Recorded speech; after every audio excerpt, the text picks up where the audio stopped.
Port Washington Common Council meeting Tuesday, August 15th, 2023. All aldermen and women are present. Please join with me for the Pledge of Allegiance.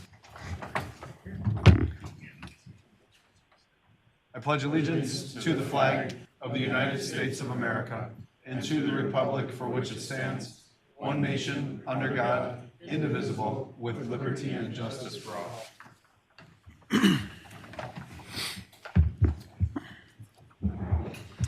All right, we have three items in the consent agenda. Is there anyone willing to make a motion for the consent agenda? So moved. Moved by Alderman Pleitner. Is there a second? Second. Second by Alderwoman Postle. Any questions or concerns on the motion? Seeing none, all in favor signify by saying aye. Aye. Opposed? All right, motion passes. Under Mayor's business, I'm going to be quick tonight. We have a lot of items on the council agenda. First of all, it is the end of the college student summer work season here this week. So I just want to thank all of the young men and women who support us working part-time over the course of the summer, making our parks and city look amazing. We're grateful for that. In the council packet for the community, Susan has just a little piece in the staffing reports for us, but I think it was of interest that the city grew again by 3.78%, outpacing the state of Wisconsin's growth by a bunch. And I think that's something, as we're having our conversations this evening about our future facilities and future liabilities and budget, we need to keep that in mind, that the city continues to grow. I also thought it was very interesting that our young under 18 year population was not growing, but we were growing in the 50 plus year old category. So when the information breaks down, something to be very considerate of for and about. Also, I've got two asks that we're going to put out on social media. So I'll be making a recommendation for Harbor Commission soon if there are any applicants on that. And if there are not, if there's anyone interested, just go to the city's webpage or Facebook, and there's a application piece in there for the Harbor Commission. We had a resignation. And I'm looking for two other groups. One is to support a 4th of July parade and group. There's been a lot of requests for that. Again, it backs right up against Fish Day, so a lot of volunteers are pretty busy in July in the city of Port Washington, but looking to see if we can formulate and get some people to do that. And then I wanted to also thank the Paint on Port people. If you've not seen the mural that's next to Mike Eiden, or the Eidenberger family's piece just to the east there along the wall, there's a lot of people who volunteered. Please go look at that. Like I told Mike before, it's probably the single greatest place to bring kids under 8 years old and play I Spy in the city, because there's just so many things in that painting. So it's just kind of cool to see the different pieces, and we're excited to see what's going to happen downtown, as well as all the other components. With that, I'm also looking for a group, because we have the mural component now entered, and I appreciate everybody stepping into that leadership. There's a group that we're looking to put together for sculptures in the city of Port Washington as well. So look for those two things for me. And then last, shameless plug, Family Promise tomorrow night has a little fundraiser event at Beanie's on the patio there. Please join us. If any of you want to come down there, we will be having dinner out on the patio. And I will be DJing again, apparently, which is now going to be my new shtick in the city of Port Washington. So I'll be DJing tomorrow night. Requests to support Family Promise. As you know, that's a great organization supporting families in transition from homelessness into their world again. And then finally, you want me to move that up? Yeah. Okay. We're going to move up the presentation from Bray Architects to the top of the meeting after public comments and appearances. Any questions for me?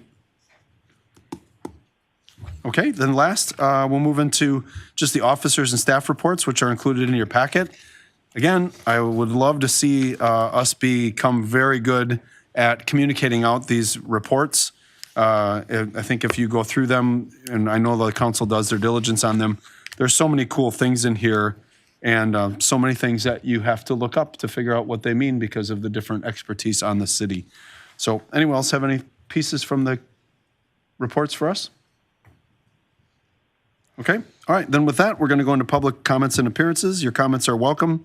Please remember to limit your comments to 3 minutes. I will set a timer. If you need more time than that, please make sure to contact me or the city administrator in the future.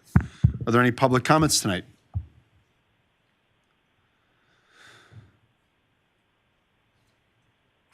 Good evening. Gensen, 1822 Newport Vista. I'm here to comment on the Zaki Press article calling for the daunting list of pricey projects over port. Life is an economy. Everything we want must be traded for something else. And I give you the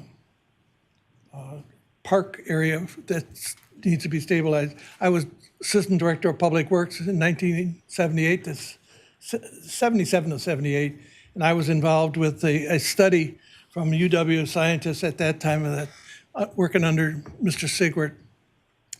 That was 45 years ago, and they called for some action to be taken. Sorry, John.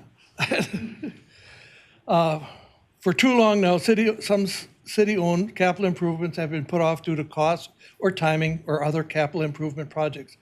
These projects will not go away, and sooner or later they'll have to be done, even at higher prices. First example, the Upper Lake Bluff stabilization, which I just alluded to. 45 years, nothing's been done. Improvements to the waste and water treatment plant. To be sure, the state of Wisconsin mandates improvements to the water and waste treatment plants, and they are needs, not wants. However, I must add that if the city knew this was coming several years ago, why didn't they mandate these changes sooner? Why wasn't money put in reserve to offset the 67% increase in my water rates that I'm going to have to pay? New fire and police station. For full disclosure, I was one of the architects on the police building and also a small addition to the existing fire station. The mantra is, and I believe it, we need more space, and they do. This has been a problem for many years, and I've talked to the fire chief about 3 or 4 years ago about those needs. There's things that have changed because of maybe employing people that have to sleep there now, things of that nature. More full-time people are involved. So it's hard to predict those things 20 years ago or 25 years ago. Personally, I'm more skeptical about the space needs for the police station, again, because partly I was the architect, I worked with Chief Rudolph and Captain Keller on that. But I'm sympathetic to their need for more office space, storage, and vehicular storage spaces that we just didn't plan for 20 years ago. The Niederkorn Library. I don't think we need a new library. I think it needs to be repaired. It's in dire need of repair, and you have to be blind not to see all the site work that needs to be done, as well as natural equipment and so forth within the library itself. Yes, I know these projects' costs seem exorbitant to many citizens who are on fixed costs or fixed incomes, like myself. But such costs are trade-offs to what they might be 5 to 10 years from now. I encourage the citizens to stay involved with these projects and to give the city input as to their priority. I encourage the city to be as transparent as possible with these projects and give pertinent information to the citizens. I encourage the citizens to understand the trade-offs that are sure to happen with this project, or projects, plural. All we want is the best for this little community on the lake without selling our souls to the you-know-who. Thank you. Thank you. Other public comments or appearances tonight? Other public comments or appearances? Okay, we're going to move into the agenda then. We're going to move up under new business, A, presentation by Bray Architects on design services for a public safety complex. Yeah, there's Bob can help you with the plug-in.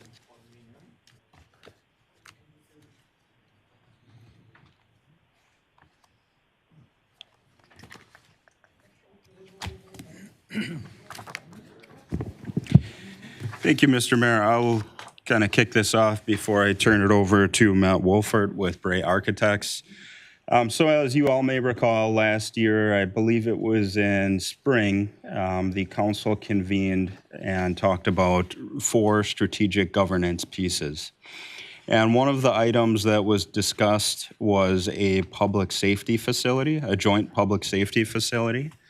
And as a ramification of coming to consensus about moving together with those 4 pieces, which included this building, staff worked to put together a group of individuals to move the discussion forward. So the working group consisted of Chief Hingis, Captain Zarnecki, PFC Chair Jim Beaver, Chief Mitchell, along with Deputy Chief Joe DeBoer and Assistant Chief Schmidt, and then DPW Director Rob Vandenhoven, along with 2 alders, Alderman Benning and Alderman Newmeyer. From there, we really endeavored to understand what were the needs at each individual facility. So we went through and put a list together of identified deficiencies. And then after that, over the course of several weeks, both police command staff along with fire command staff went and toured different facilities to understand what were some of the items that we should be considering as we go along on this journey of what this future facility will look like. From there, we got to a point where we put out a request for qualifications to undertake a number of different pieces.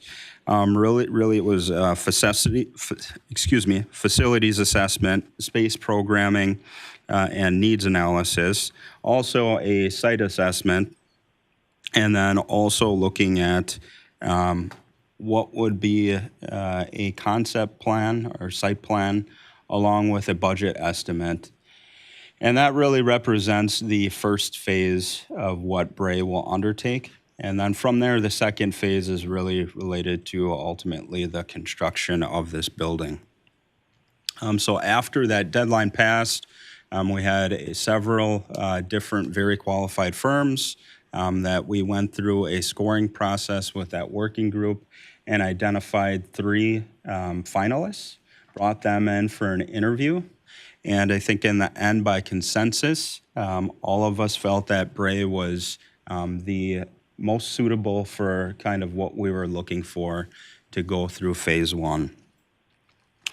So at this juncture, we've had a first meeting with Bray, and we've talked about the project timeline, along with the construction delivery model, because that ultimately will impact whether or not a construction manager is involved at the outset or at some point in the future. So now what we'd like to do this evening is, again, have Mr. Wolfert go through their scope of work and also just introduce himself to the council along with his firm, and then allow all of you to have some time to ask questions about how we move forward. The timeline for this first phase, which will end with a rendering along with a cost estimate and a site plan coming to the council either by the end of the year or early next year. So that's kind of the tentative plan, and we're trying to work back from that and trying to identify all the milestones to get to that point.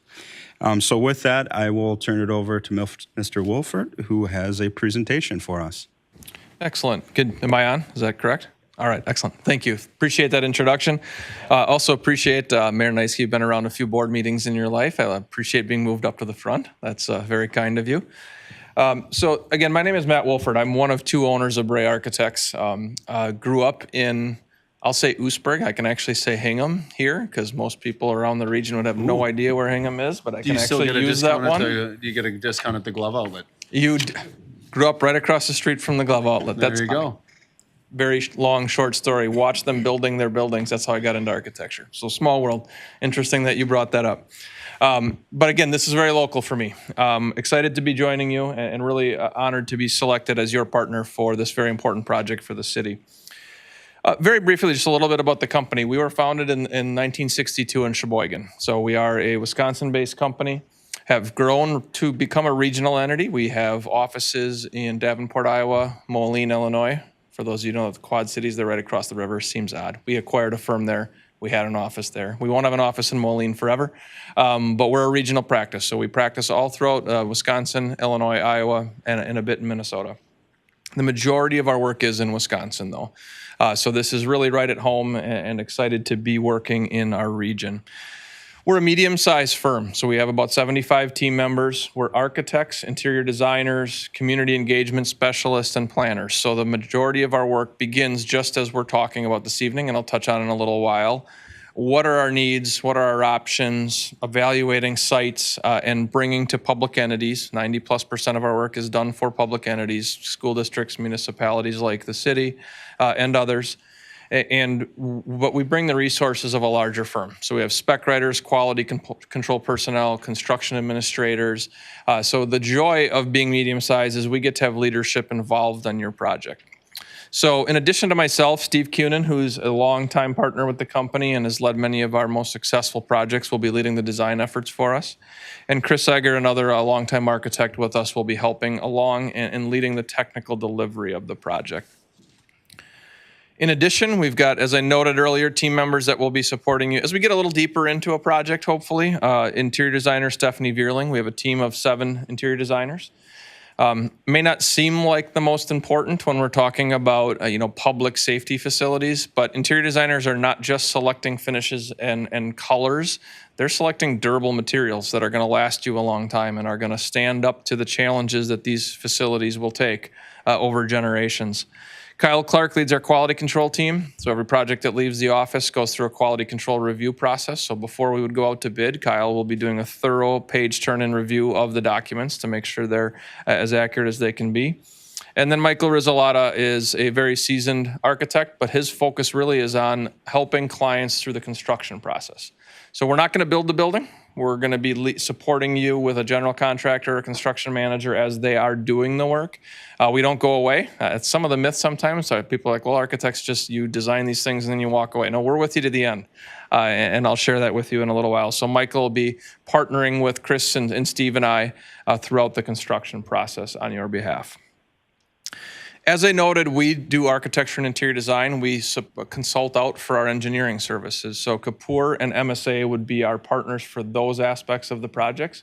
Both based here in southeastern Wisconsin. Kapoor would be leading the civil engineering, landscape architecture, site utilities. Whenever we're looking at potential new sites, that civil engineering partner is critically important for you as we do due diligence. Do we have wetlands? Do we have archaeological concerns? How do we access roadways, whether they're public streets, state highways, county roads? Their role is going to be really critical as we evaluate potential sites for the project. And then MSA will be leading the work for plumbing, fire protection, HVAC, electrical, and then the always important technology and security system design. Those systems are obviously changing daily and weekly, and we need to have an expert on board to help you make good decisions as to how the facilities are going to serve you not only today, but hopefully be flexible for decades to come. So a little bit about our experience. We've been very fortunate to do many public safety buildings, some in the area and some across the state. So a completed project over in Mount Horeb. This was a successful project after passing referendums in 7 communities. Interesting, shared department from the fire side. Police is just the village of Mount Horeb. But we were able to successfully support them in passing community-wide referendums in 7 different municipalities. So that project is complete and has been operating for 2 or 3 years now, and really has been a successful project for them and supported and helped them really recruit and retain. We know how difficult that is these days, and we're really proud of the success they've had. Down in Oak Creek, when they undertook a major redevelopment, not only at their city hall, but with their new fire station number 1. You can see here just south of their new downtown area. Mount Pleasant, this was a little while back. They had the dream scenario of a resident coming in and donating $10 million. That's very not normal and would not be expected. Wish we could provide that as a service for our clients, but we can't. Really impressive facility, though, in terms of the flexibility and long-looking aspects of that building. You think about what they've gone through. Foxconn and that whole concept of the 94 corridor developing didn't exist at the time this was developed. It was a bunch of farmland. And in talking to their current leadership, this building really has grown for them. It's been flexible, and again, there's a lot of details there, but really important to note that the PD side has really served them well as the dynamics of their community and their requirements on policing have changed. Down in St. Francis, this is a combined civic center. So it's got police on the left side of the upper left image, fire on the right side of the upper left, and then their city hall is really combined. So they brought all their municipal resources together. They had a very similar site to yours. Their fire department was just tiny, sandwiched on a little site, and this took years to get, just like you. I think the first time I came and toured the facilities here in Port Washington was about 10 years ago. So well aware of the needs that have been there and excited for your departments to hopefully get a facility that supports them and serves them well. And then a current project that will be wrapping up construction any day is over in McFarland. So this is a new public safety building again. So just like we're talking, police, fire, they've got a court aspect to this one. A unique aspect of this is that this will be a net zero building. So what that means is it's going to produce as much energy as it consumes in a year. That's at least how it's modeled. We'll know in a year, right? That's always the interesting part, is a year will come around and we'll see if it truly makes it to that metric. Not probably unusual. This is a Dane County area facility, so just south of Madison. They really push the limits at times in terms of what they're not only looking to do from a sustainability perspective, but what they're willing to spend on facilities. And we appreciate that. That's not right for everybody, but sustainability is important to many of our clients, and we will work with you to decide what is the right answer for Port Washington. How far do we want to go? Do we just want to do what is economically feasible that has a 7 to 10 year payback? Do we want to push that a little further? Do we not want to do any of that? We don't come in with a preconceived notion as to what those goals should be. We're going to help you make the right decisions for the city as we move through this process. So that's just a little bit on our team, our firm, and the work we've done. Just give you a brief summary as to what the approach is. And as Tony noted, the first phase of this effort really is master planning. So what does that mean? That means we're going to be talking about options for where this facility will be built, evaluating sites if we need to explore multiple sites. We're going to dive deep with the police and fire teams to really understand what are our needs. If this goes as I'll say all of our projects go, there will be goals or longer looking needs that will exceed budget limitations, and that's okay. It's important that we challenge our departments to look beyond where we are today, so that hopefully, as was noted in the public comment side of things, maybe we can head off a couple of the challenges in the future. That doesn't mean we just build everything that's asked for, but it can mean that we can plan for that to be more easily added or remodeled or supported in the future if that need is to come about. So the first effort really will be validating space needs. So we're going to go through a space programming process. We're going to meet multiple times with your teams, learn what are your goals, where are we in terms of current community size and service area today. As Mayor noted, we're growing, and that's a good thing. We're growing at an age demographic that may demand a few more services from fire and EMS, probably, hopefully a little bit more than the PD side. But where are we heading in terms of growth? What are our targets for number of sworn officers per 1,000 residents? What are our potential needs for number of fire department or EMS personnel as we grow? We're going to eventually categorize those needs into immediate, emerging, and future.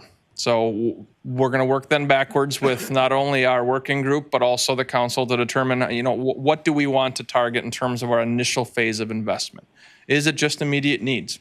At least we're making progress and we're moving forward. Can we accomplish our emerging needs? That might get us 10 or 15 years out into the future. But at the same time, if we don't have those conversations about what emerging needs are, it's going to be really difficult to plan the facility and the site to allow future generations of this council and leadership in the city to hopefully make less expensive investments to deal with the needs as they arise.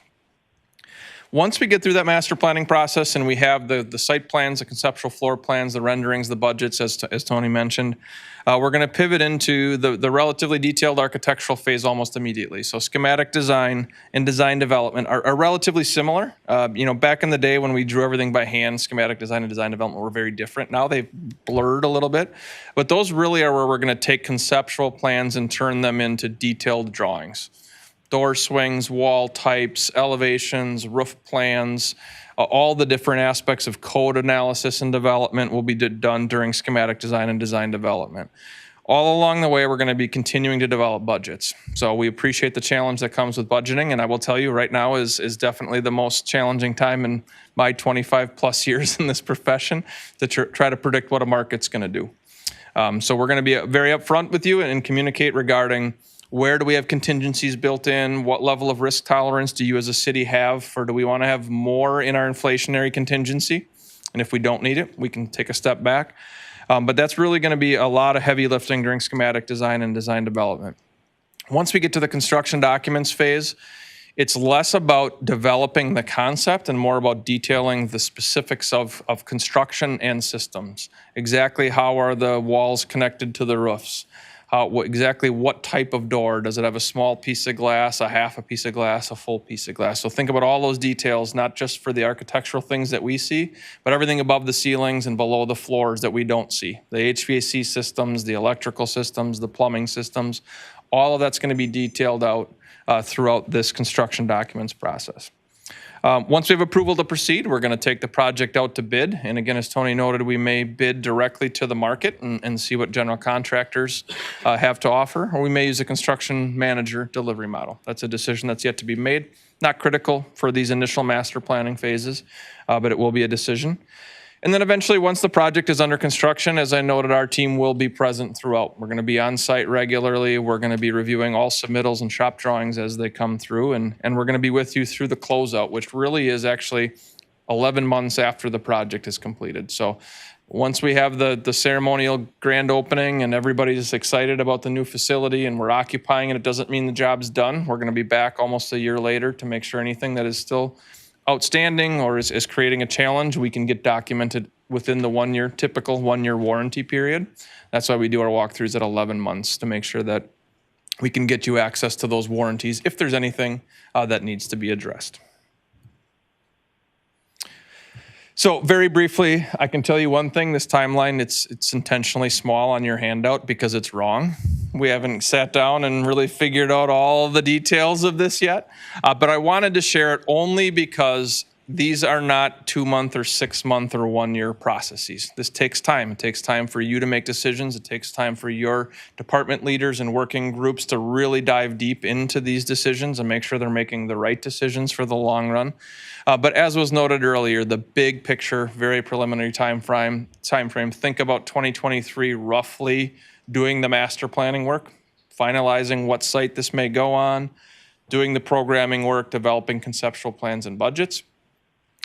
Roughly calendar year 2024 is all the detailed design work, so that phase 2, as we noted, just went through all those steps of phase 2 design work, would potentially be the timing for that in 2024. And then construction would commence likely in early 2025 with completion sometime in spring of 2026. As I noted, I'm sure this is wrong. It's going to change. We have to be very flexible these days. This is different than it's been even 4 or 5 years ago. We have to bid, just as an example, electrical services and emergency generators. Guess what? They're both critically important to a police and fire station. We have to bid those a year in advance to get them. If we just bid a project and say we're going to use the normal process we've used for the last 20 years of doing this work, we're going to be sitting there with a building with no power and no backup power. Well, it might even have a building completed that we can't move into and occupy. So we're constantly monitoring where those things are at, which is why this schedule will change. We will be coming back saying, for whatever reason, pick something, light fixtures or flooring or air handlers, who knows what it's going to be in 6 months is going to be the challenging thing to get access to. We're not just going to say that's too bad, the project will wait. We're going to come to you and say, here's a strategy on how we can acquire those materials with you early to try to keep the project moving. So that's what we wanted to share tonight. I appreciate this opportunity. Really excited to be working here again in Port Washington. I had the pleasure of not only seeing my first curveball in baseball on the fields down on the bottom of the hill as a high school kid, but also working on the high school project. So the challenging project built into the hill on the backside, 5-6 years ago. So excited to be back and looking forward to partnering with you as a council and as a community on this really important project. Did you win that game? Not a chance. That was the correct answer. All right, council, any questions?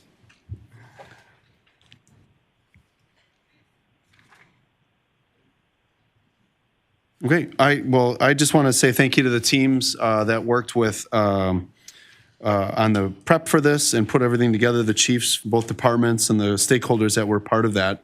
And, as we move forward, we won't be talking about this here very much, so I would just ask that, well, however that facility is designed through the process here, that we ensure that it is malleable and flexible, and that, that it's not opened for 2026, it's open for 2056, as you had stated.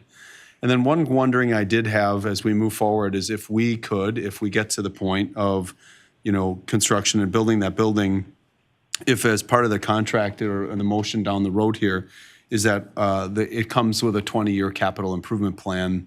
So the day we open is the day it starts to reduce. And we would know the window warranties, the roof warranties, so that future councils would know liabilities that they would have coming. So that would be just a little hill I'll die on if we don't have that in there, so. No, it's a great recommendation, Mayor. We can surely do that. Okay, all right. For me, really quick too, is I was really encouraged by the feedback and the citizen participation that we had for the downtown plan, for the harbor plan, for everything that we've been doing recently. So I'd ask that we do something similar here in terms of gathering public support and public information and feedback and thoughts from the general public here. So I guess, Mr. Wolf, if you don't mind talking to me about your experience doing that in other communities? Yeah, so as I noted earlier, 90+% of our work is public sector. So we are more than happy to do as much or as little community engagement, community listening sessions, focus groups. I think we generally have found those are most successful when there's something for community members to react to. Site plan, floor plan, exterior imagery, maybe some interior design. So kind of those key milestones where there's actually something tangible that people can really engage with. Sharing a space program, it's exciting, but it's an Excel spreadsheet, and I don't know that we get a lot of constructive feedback there, but definitely open to as much engagement as the city is interested in undertaking, and would love to facilitate that in partnership with your leadership. Excellent. All right, well, this is already built into the budget, and this puts us in a really good fiduciary position with you working with us, and we're just really excited that somebody from Hingham has, made it all the way to Port Washington City Council. It's been a long road, 28 years. Yeah, I can imagine. Thank you, Mayor. Thank you, Council. Thank you. All right, so we're going to keep moving into the agenda then for under Area 7 there, General Government and Finance Committee. So the first item here is Resolution 2023-10, amending the 2023 schedule of applications, license permits, and other fees and costs, taxes, and charges to include non-emergency lift assist fees for the City of Port Washington. The issue is, should the City Council adopt an amended 2023 schedule of application, license permit, and other fee, costs, taxes, and charges to include the non-emergency lift assist fees for the City of Port Washington. The staff recommendation is that the council adopt the license and fee schedule that includes the non-emergency lift assist fees. I'll turn it over to Mr. Brown, but just as a reminder, this is a new ordinance that was passed earlier on to support the police and fire departments' abilities to have good calls and capture revenues in supporting for-profit and not-for-profit organizations. Mr. Brown. You stole my thunder. Thank you, Mr. Mayor. So as the mayor alluded to, June of this year, we established, I shouldn't say we, the council established a non-emergency lift assist service. This applies to both nursing care facilities and then also assisted living facilities. And since then, the fire department has put together policies and procedures related to this so that they are able to implement it. And we are at a point in time in which the last step is to adopt a graduated fee schedule for these calls. And as such, it would be added to the existing license and fee schedule. And I'll just briefly go through how the graduated fee schedule works out. So on a 12 consecutive month timeline and per occurrence is how this is set up. So for the first call to a address, there is no charge. And then for 2 to 3, it would be $150, 4 to 6, $300, and then 7+ would be $500. I would say that this is very consistent with the false alarm fees. So it is largely based on staff time depreciation of vehicles, et cetera, all the operating costs to get both staff and equipment and vehicles to a given location. So with that, I would recommend approval, and the recommended motion would be I move that Resolution 2023-10 be approved, or move to accept staff's recommendation. Any questions or discussions? Alderman Plaitner? Yep, I would move to approve Resolution 2023-10. There's a motion. Is there a second? Second. Moved and seconded. Any questions or concerns on the motion? Mr. Sigwart? My only question is, non-emergency lift assist. That decision's made by whom? In other words, somebody falls, they're stable, we think. We go out there and they need medical attention. That's not an assist, non-emergency, Yeah. right? So how is that decision made, Tony? I'm going to defer to Deputy Chief DeBoer on that one. Yeah, probably the person that should answer that one. So we really took a deep dive into a list of criteria. I think we have about 8 different criteria within the patient care report that the patient has to meet in order to be qualified as a lift assist only, meaning they don't have any associated injuries, they're not on any high-risk medications, they didn't have any symptoms preceding the fall. The sole reason for us being there was for them just needing help up at a facility. Does that make sense?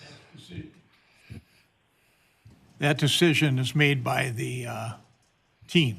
Yes, yeah, we put an algorithm in place for them to follow. If all of those things are positive, then it qualifies as a lift assist. Yep. All right, there's a motion and second on the floor. All in favor signify by saying aye. Aye. Opposed? All right, motion carries. Next piece is consideration of possible action on original Class A cider license and Class A beer license for Dream Apple Farms LLC, Dreamport Harvest Market. The issue is, should the council approve the original cider and Class A cider and beer license? The staff recommendation from the city clerk, it has been reviewed and approved, and the application required supporting documentation. All fees have been paid, and the background record check was completed and approved by our police chief. The city clerk is requesting approval for the licenses for Dream Apple Farms. Anything to add, Susan? I do not, unless there are questions, other than I did have a question in the General Government and Finance meeting about the need with a Class A cider license to also have a Class B beer, and that is what's required by state statute. It is not a requirement we have, but it's required by state statute. So he does not intend to sell beer. He could if he wanted to, but his intent is to focus just on the cider. Okay, it would make sense for an apple farm. Any questions or concerns? Otherwise, we'll be looking for a motion. Alderman Plaitner. I would move to approve the original Class A cider license and Class B beer license for Dream Apple Farm and Edward Callahan as the agent. Is there a second? I'll second. Second by Alderman Postle. Any questions or concerns? Seeing none, all in favor signify by saying aye. Aye. Opposed? Motion passes. Next issue, consideration of possible action for a one-day alcohol premise extension for Sir James Pub for Ladies' Night Out. Should the general, there is a recommendation from the committee, should the council approve a request from Sir James Pub to obtain a one-day alcohol premise extension for their Class BA alcohol license? This request would allow sales, serving, and consumption of beer, wine in plastic cups in the designated area for Ladies' Night Out between 3:30 p.m. and 10 p.m. The city clerk has reviewed the request and recommends approval as presented. For this request, Sir James and the other establishments that are participating that night in the event area, they do all their sales and service within the confines of their own space and what the premise allows on their license. Sir James in particular is asking for an extension out the back of their establishment into the parking lot owned by Port Washington State Bank. It will be fully fenced and connected to the current premise. The purpose of this is to be a gathering place for the event, for a prize drawing and the end of event gathering that is done. They have a great turnout and they're in need of extra space. So this is a way of accommodating their event to make it successful for all. So They have requested extensions in the past for other events, and there have never been issues with that, so I'm recommending approval of the temporary or the one-day extension of alcohol premise for Sir James. All right, any questions or concerns? Mr. Benning, Move to approve that? is there a second? Second. Alderman Postle, any questions or concerns on the motion? Seeing none, all in favor signify by saying aye. Aye. Opposed? All right. Next one is consideration and possible action on a one-day alcohol premise extension for establishments participating in the Main Street Festival. Should the General Government and Finance Committee and Council approve a request from 11 downtown establishments with alcohol licenses to obtain a one-day only license to extend their alcohol license to allow sales, servings, and consumption of beer or wine in plastic cups in the designated areas of the Main Street Fall Festival event on Saturday, October 7th, between the hours of 11 a.m. and 5 p.m. The recommendation has been reviewed, and the staff recommendation is to allow for the request of, and recommends approval as presented. I can eventually read that back part. All right, Susan. So this is an annual request. It has been done in the past when they held their event in the spring, and now they're holding it in the fall. The establishments that are participating have done so before. This is to allow people to carry product into the event area, which is designated on the map. So we've had no issues with this in the past, so I'm recommending approval of this as well. All right, any questions or concerns? Otherwise, I'd be looking for a motion. So moved. Second. Moved by Alderman Postle, seconded by Alderman Benning. Any questions or concerns? Seeing none, all in favor signify by saying aye. Aye. Opposed? All right, moving into consideration and possible action on a contract for assessment services with Associated Appraisal Consultants Incorporated for assessments for the years 2024 through 2028. The issue is, should the Common Council approve an assessment service contract with Associated Appraisals? And the staff recommendation is to approve a 5-year agreement with them that would bring us assessments through 2024 through 2028. Mr. Brown? Thank you, Mr. Mayor. So currently, Associated Appraisal Consultants is the city assessor. Per the existing contract, well, I shouldn't say existing anymore. What was the existing contract? There was an auto renewal provision that would have gone into effect on July 1st. We notified Associated by certified mail prior to that date that we were terminating that auto renewal clause. And in effect, we were looking at other assessment service firms. In going about that, we were able to review and talk to several other ones, and also reach out to their references to get some feedback about how satisfied they are with a given provider's services. I think at this point it's very clear and obvious that we felt the most suitable choice was to continue to partner with Associated. I think there was really a number of reasons for that, but I think overall I would just summarize that by saying that they've been a very reliable partner over the past 5 years of working with them. As the conversation progressed and we got to a point, they had laid out a number of different service options. And we reviewed those, and I think the primary objective in looking at them, or the lens through which was probably the most salient piece, was starting to establish a reoccurring reassessment cycle. And what we came up with and what's before you this evening is that there would be market updates. Typically, we would try to be doing this every 3 years, and then also do a full reval every 7 to 10 years. And part of the premise of that is to get not only into the pattern of doing that, but also not seeing wide fluctuations in assessments, because I think that is very complicated from a communication standpoint to not only promote awareness, but also understanding. So by getting in a cycle like that, I think it puts people in a better position to understand exactly what's happening. The other piece to that I would note is that we are currently in a position, and Luke Mack is here from Associated, so he can probably talk to this a little bit more in specifics. But from a ratio perspective, we're somewhere in the low 80s, and it's likely that probably by next year we'll be in the 70s. So it is appropriate that we do a market update in the near term to get into compliance. So again, the contract is a 5-year contract from 2024 through 28, and that's the assessment or tax years. And the total cost of the contract is $325,000. Of that $325,000, $215,000 would be for the annual maintenance, and then $110,000 would be for the market update in 25 and 28. And this is a $16,000 increase on an annual basis, from what is now this year $41,000, it would go up to $67,000, and that is the amount that it would be over the course of the contract on an annual basis.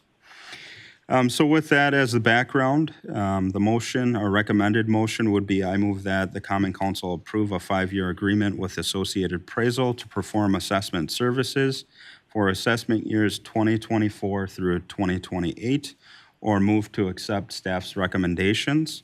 Again, Luke Mack with Associated is here, and he can certainly answer any specific or general questions that you may have. Any questions? I have two then. My first one is there any sort of a regional cadence that we participate in as different communities around us are assessing? No, there is not. Okay. Yeah. And then the other question is, and I'm only asking this because I'm the proud grandson of the former city assessor for Cedarburg. Why doesn't the city, with these volume of dollars, I mean, is there a point at which we would get back into having staff instead of contracting for this? I mean, I hadn't really considered that because it's now 41 and jumps up to 67,000. If we brought someone on staff, just the staffing expenditures would be probably north of $100,000. Then also with something like, I want to say over 3,000 parcels, I think the scope of work becomes really complicated to do, especially when you talk about revals. And you probably need, I don't know how many people they have on efforts like that, but I'm sure it's more than one individual. You don't have to engage. I'm just asking because I'm wondering, like, that the assumption's a full-time person. I'm just wondering when we got out of that business of just doing it locally, and then, because the jump in yearly costs for me it felt incredibly significant, but I understand we have to do it. Yeah. 16 grand for 1 year after a 5-year contract feels like a bunch. So I don't get to vote. I only get to veto. So I understand. Mr. Plater? So before I make a motion, I guess I would just ask if the city clerk would mind kind of, when we go through the revaluation process, I've received a lot of questions from residents and constituents about how do they contest a valuation on their property tax bill, and if there's any way to challenge that and what that process looks like. I guess is as good a time as now as any to kind of describe that a little bit, if you wouldn't mind. So the first step, it's a two-step process. The first step is to go to what's called open book. There's a letter sent to all the residents, property owners, I should say, informing them of what their assessed value is and offering them an opportunity to speak with the city assessor at open book. They can make an appointment to do so in person if they would like. Generally, it's done, especially since COVID, by phone.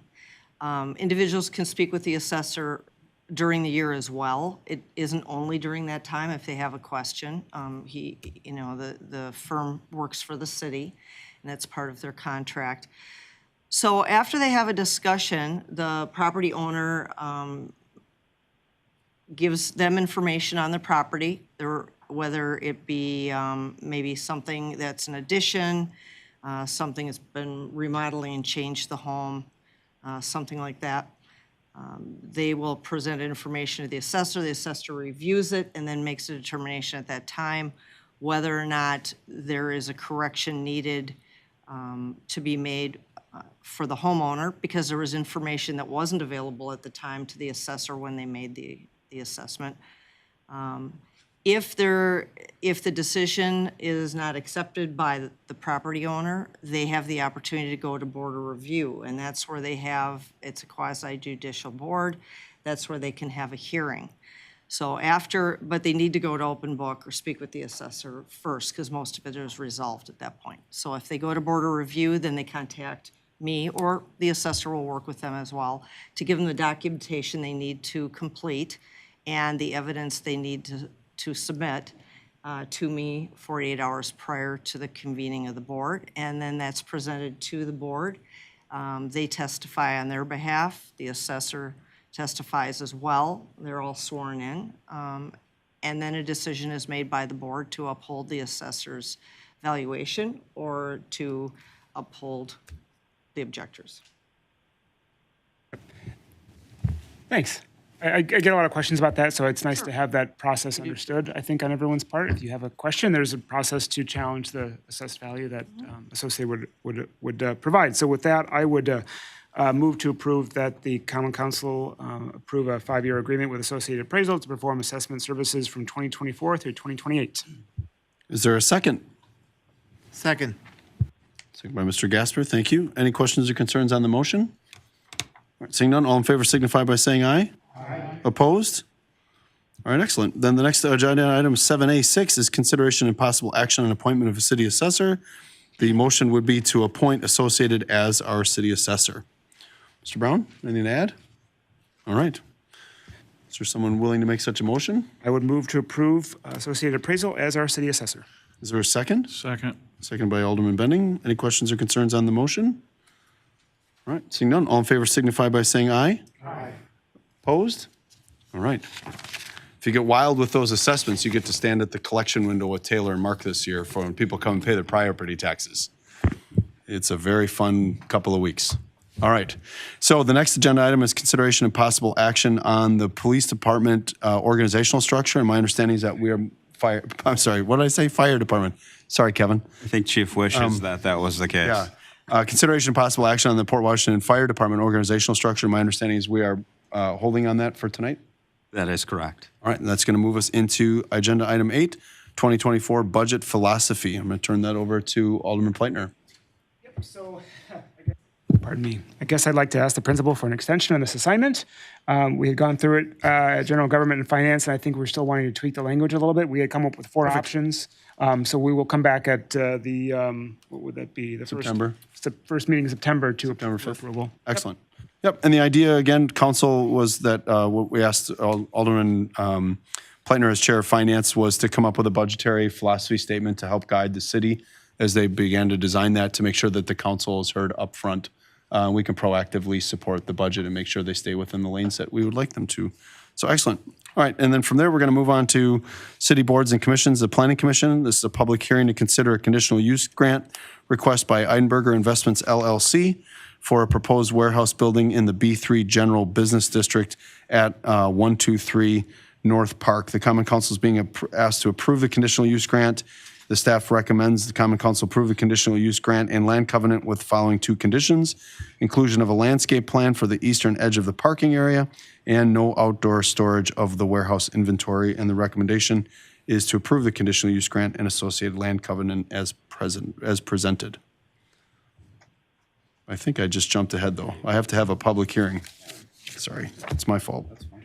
All right, we're now going to call a public hearing to order to consider a possible conditional use grant request by the Eidenberger Investments for a proposed warehouse building in B3 General Business District at 123 North Park Street.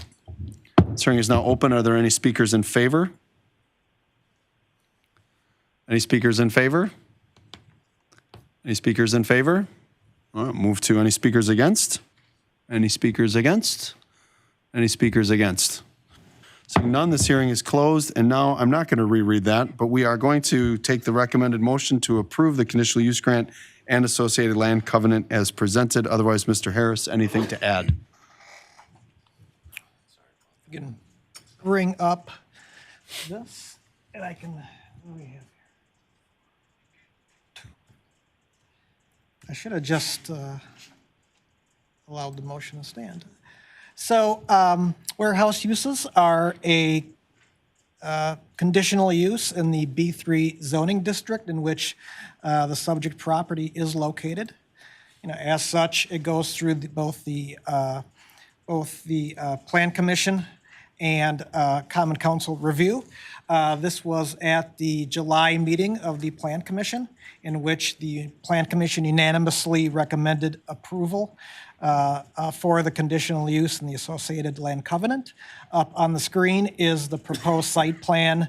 The existing building is shown on the south or the bottom of the slide, and then the new storage building is essentially taking the footprint of what is now the outdoor storage area.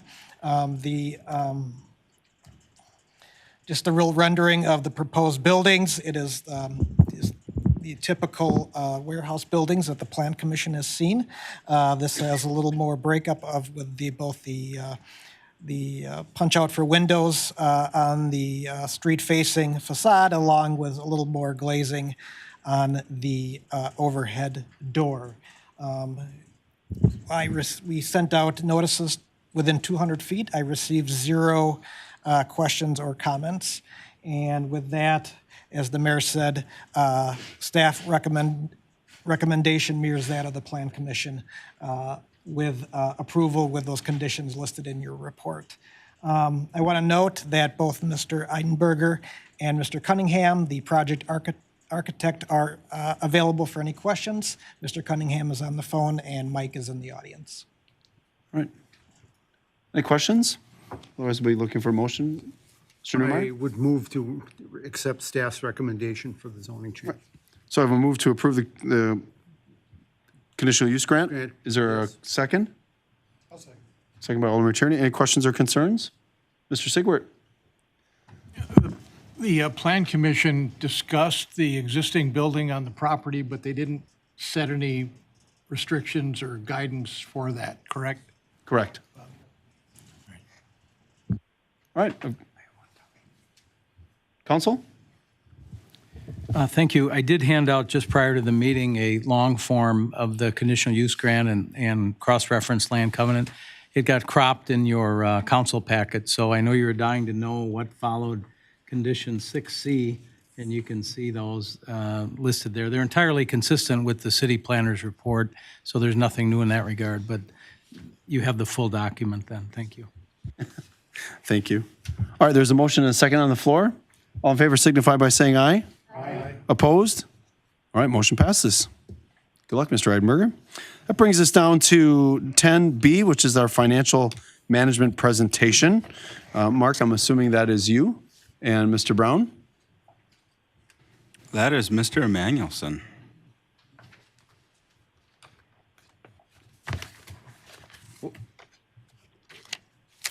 Turn on. Uh-oh. It's obvious. Oh, there we go. All right, first time at the podium. Just keep doing it to him. That was kind of fun. I'll just do that intermittently. Yeah. So one of the things that Administrator Brown asked me to do is to put together a fresh look at a 5-year financial management plan. A lot of the components of this plan are modeled after the work that I did for the Village of Shorewood for 9 years, adapted to what we see here in the city of Port Washington. In Shorewood, I'd spent a good hour going through this presentation, but we don't have to. I have put a lot of notes and information into the plan. Staff has been very collaborative in coming up with some of the prospective projects and timelines and cost estimates that all feed into our estimated debt capacity analysis, our debt costs. I do some modeling with our operational budgets based on the 2023 budget. You know, this is all going to be refreshed every year as situations and conditions change. I think prior to the meeting, we circulated a key takeaways memo. So unless you want me to go through the nuts and bolts of the calculations and everything like that, I'm happy to take questions either now or at your convenience. Any preferences? Could you go through this, just the key takeaway? Reference it to the plan. I'd be happy to. So as you go through the plan, again, a lot of it's developed on the capital costs that are in the Appendix B or Appendix A and some of the equipment in Appendixes B and C. So on page 4 of the plan is where we look at our debt service needs in dollars. So one of the key takeaways with this plan, with more than $40 million of proposed projects of general obligation debt, that's exclusive of any utility projects. This is just our general obligation debt. We expect to see a projected increase in the tax levy for debt service of about $350 per household beginning in 2026. One of the most dominant items in that schedule is the public safety complex. And then that, if that moves forward, the debt payments on that complex plus all the other projects will equate to about $350 per household per year. So that's a significant number and one of the key takeaways of the analysis that we have done.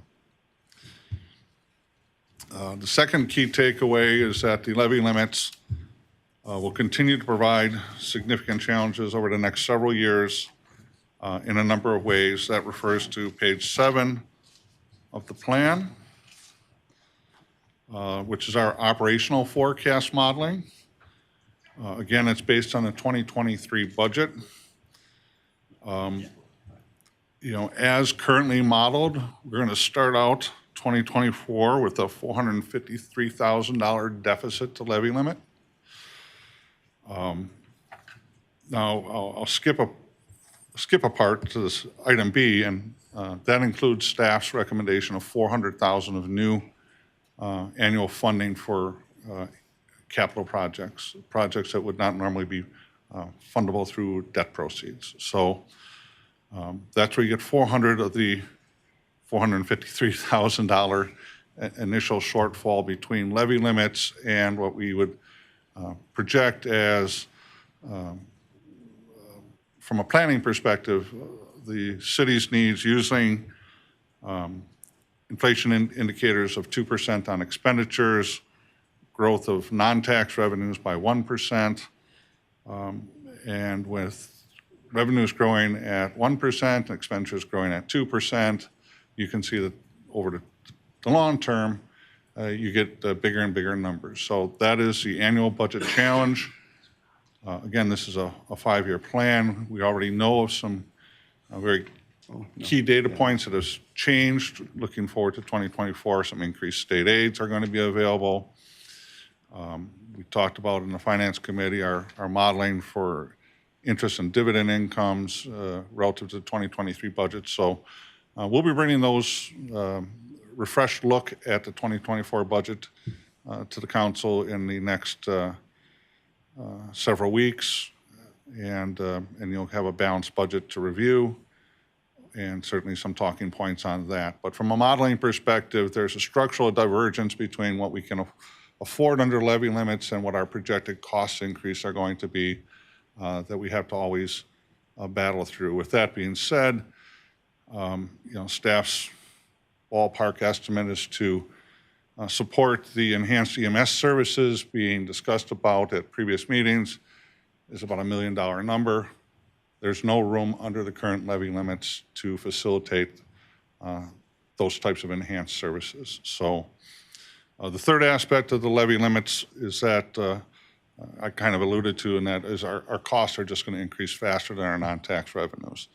So with those levy limits in place, we're going to be continually challenged to review those budgetary constraints and find a way to support current service levels and current operational activities. The third item with the 5-year financial plan is really that the capital planning is a fundamental component to help understand the city's needs, our capacities, and the commitment to the long-term efforts to maintain the city's infrastructure, facilities, and equipment.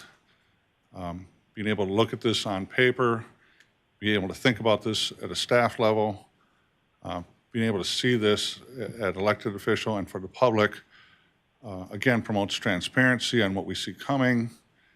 It analyzes the financial impact of completing those projects as drafted. Everything along the way, of course, is subject to additional review and approval, but the plan is the first step to understanding where we're going and what it's going to take to get there, and to collectively put our heads together and agree on a course of action that is consistent over time and not subject to a 1 year by 1 year by 1 year effort. So those are my overreaching takeaways on the process. Some more detailed information is in the plan, along with some capital schedules, some asset schedules that the city engaged a consultant to help with a couple years ago. So that's been updated by staff. Again, there's a lot of different things for vehicles and equipment that the city has to provide services and operations, and those wear out over time and need to be replaced. So that's another component of planning, is to understand that those things, some of them fairly large ticket items for snow plowing, dump trucks, and things of that sort, firefighting apparatus, fairly substantial things that have to be replaced from time to time to be providing reliable and safe conditions to staff and to the public. Thank you. Other inquiries? Jonathan or Alderman Just Pleitner? a few comments to talk about our debt and our debt limit. We've been slowly drawing down on our debt limit over the past several years. Of course, we all know in this room that we've got a number of multi-generational projects coming soon. I guess I was always under the impression, or I had thought that we would be bumping up against our debt limit mark, but that seems to be not the case. Like, it seems to be, we'll only be about 3% against a cap of 5%. So that was encouraging to me to hear. Yes, the city does have reserve capacity to deal with future unknown projects. Again, this models what we've got before us, but I think it's an important opportunity to realize that this is by no means an all-in plan as far as our capacity to respond to future issues. So there is significant room to continue to address different challenges over the next several years as perhaps other projects come to the forefront and start being incorporated into the planning model. I just want to thank the staff for the diligence. I know each department, but the capital components in here, I mean, I look forward to also the facilities being added to that. But the 4-year run where you can see the itemization of what the needs are, I mean, even like a welder at $40,000, I think that's important for councils to know moving forward. And I just have 2 requests this year in the budgeting process for you and your team.